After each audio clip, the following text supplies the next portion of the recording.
The return to classrooms is here across the country, leaving educators with the huge task of getting the nation's kids back up to speed. But the various, social, emotional, technological connections that students have to their teachers, to their educational system, to each other, that have really been sacrificed in the last year and a half. After a year and a half at home, the learning losses for America's young have been catastrophic, particularly in lower-income households. Students experiencing poverty, students of color, those who were already disadvantaged in our educational system have experienced a lot of those disadvantages magnified by the pandemic.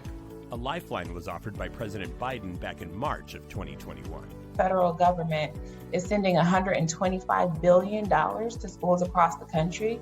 And there's a lot of flexibility in those funds for schools to start to address some of these inequities, right? And start to solve some of these problems that have existed for a long time. Allocating a staggering $125 billion to the K-12 education system, the American Rescue Plan is the biggest federal funding boost ever for schools. And now, how those dollars will be used is becoming a reality. In the American Rescue Plan, the federal government is really requiring that schools use 20% of those dollars for those unfinished learning strategies. Kayla Patrick of the Education Trust believes districts have a big task ahead of them. Hoping that districts will consider extending the learning day, whether that be through after school or maybe using something like double blocking to make sure that kids are actually getting that extra math.